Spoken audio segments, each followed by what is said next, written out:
Hey, what's up guys, welcome back to my channel. I have a 2013 Hyundai Veloster here, working on the steering wheel coupler, which is this little rubber piece right here. The steering wheel is really heavy and it's making noise.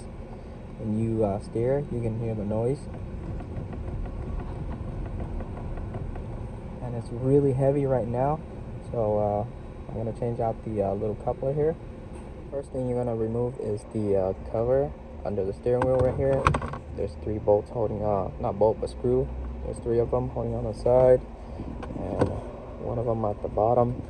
And then from there you can pop the whole cover out. There's a connector for the lights right here, and the OBD connected to here. So you're going to remove that, and then after you remove the cover, you're going to get to this bracket right here, which is sitting right here just like that.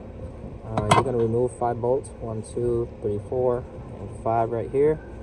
Once you remove the cover and the bracket, the coupling sits inside of this little motor right here. So you're going to drop the whole steering column. I believe you only have to disconnect one connector, which is this one that's on the side right here. Pull the blue tab up and then press on this, pull it straight out. And I believe this one too, you're gonna disconnect this one. Now I'm gonna show you the 3 bolt that's holding onto the steering column, which is this one right here. I took that one out. This one you're gonna use a swivel socket to get it. And this one's the second one, and the third one, which is behind all the way back here. You can see this one. Sorry, you can see. Let me focus it. This is the one that's holding onto the steering column at the end of it.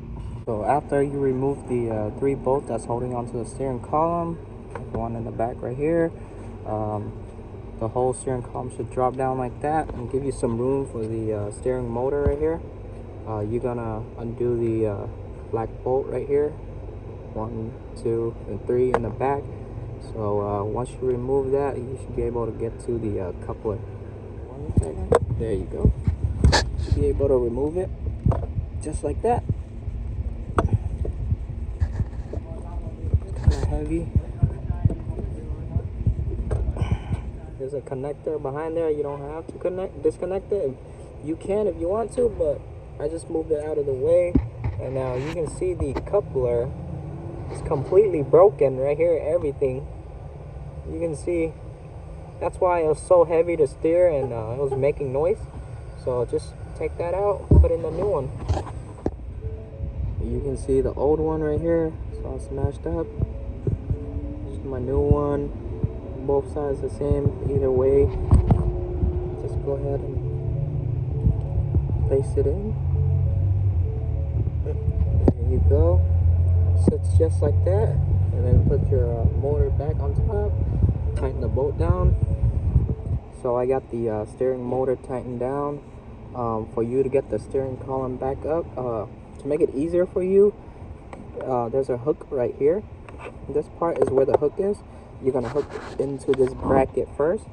Hook it into that bracket, and then from there you can align the stud into the 2 bolts right here. And you can see that the bolt from the back. So once I line it up, push it across, so I can hold the steering wheel, and then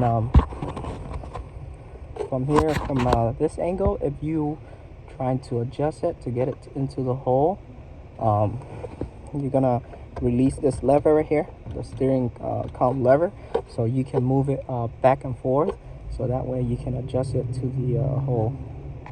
So I got my steering column back up and tightened down. Reconnect my big connector, my little one. Before you put anything back, check out the steering wheel first. Feels light, feels normal to me, so it's all good now. No more noise. So that's it. You can put your metal bracket back and your cover. So that is it for this video. I put everything back, everything's good.